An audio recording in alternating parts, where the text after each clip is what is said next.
Assalamualaikum warahmatullahi wabarakatuh. Perkenalkan, nama saya Nur Zaitun dengan NIM 423200100120 dari Prodi Desain Komunikasi Visual Menteng. Pada video kali ini saya akan mempresentasikan materi tentang profesi pada modul ke-8 Pendidikan Anti Korupsi dan Etik UMB. Apa itu profesi? Profesi adalah suatu bentuk pekerjaan yang mengharuskan pelakunya memiliki pengetahuan tertentu yang diperoleh melalui pendidikan formal dan keterampilan tertentu yang didapat melalui pengalaman kerja pada orang yang terlebih dahulu menguasai keterampilan tersebut dan terus memperbaharui keterampilannya sesuai dengan perkembangan teknologi.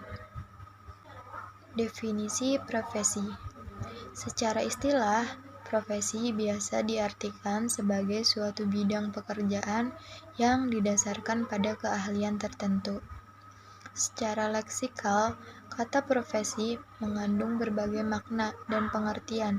Kata profesi menunjukkan dan mengungkapkan suatu kepercayaan, bahkan suatu keyakinan atas sesuatu kebenaran atau ajaran agama atau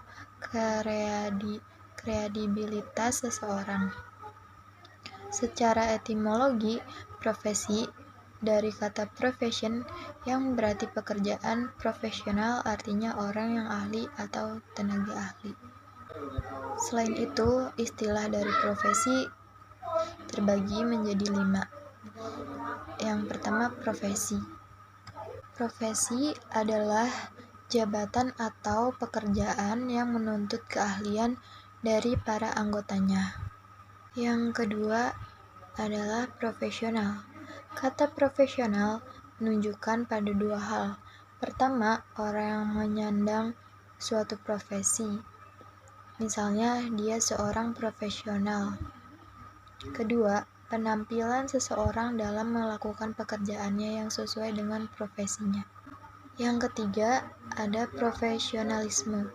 Kata profesionalisme menunjukkan kepada komitmen para anggota suatu profesi untuk meningkatkan kemampuan profesinya.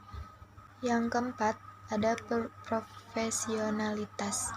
Profesionalitas adalah suatu sebutan terhadap kualitas sikap para anggota suatu profesi terhadap profesinya serta derajat pengetahuan dan keahlian yang mereka miliki untuk dapat melakukan tugas-tugasnya. Yang terakhir ada profesionalisasi. Kata profesionalisasi menunjukkan pada proses peningkatan kualifikasi maupun kemampuan para anggota profesi dalam mencapai kriteria yang standar dalam penampilannya sebagai anggota suatu profesi. Selanjutnya, ciri-ciri dari profesi. Ada 5 ciri-cirinya. Yang pertama, memiliki keahlian dan keterampilan khusus. Yang kedua, adanya komitmen moral yang tinggi. Kemudian yang ketiga, seorang profesional yang hidup dari profesinya. Dan yang keempat, mempunyai tujuan mengabdi untuk masyarakat. Dan yang terakhir, memiliki sertifikat maupun izin atas profesi yang dimilikinya.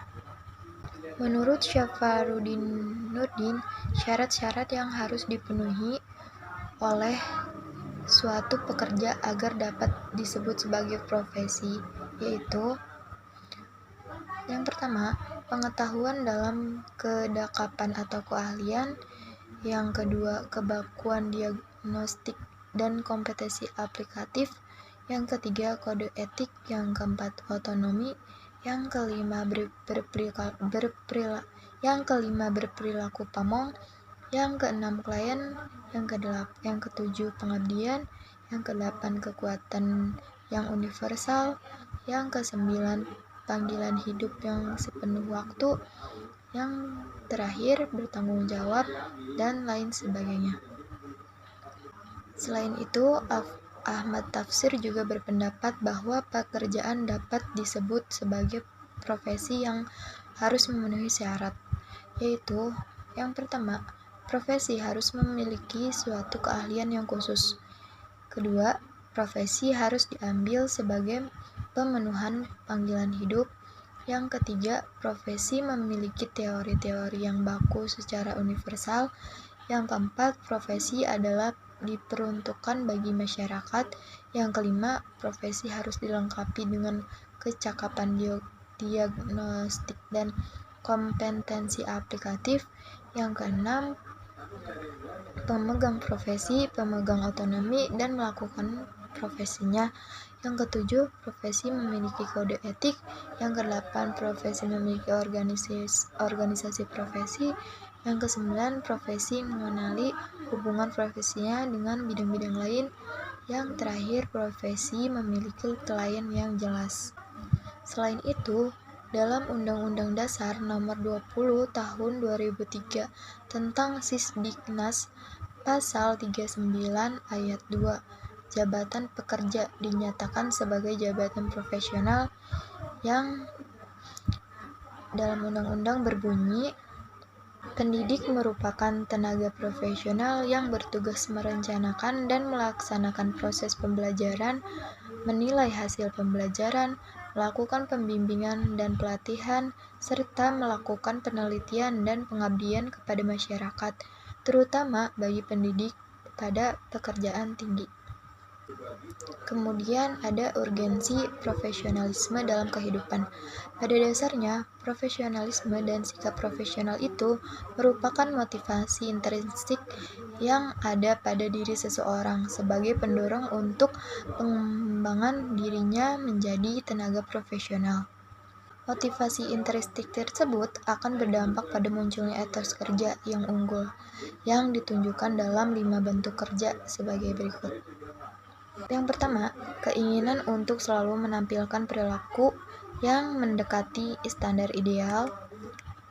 Yang kedua, meningkatkan dan memelihara citra profesi. Yang ketiga, memanfaatkan setiap kesempatan pengembangan profesional. Yang keempat, mengejar kualitas dan cita-cita dalam profesi.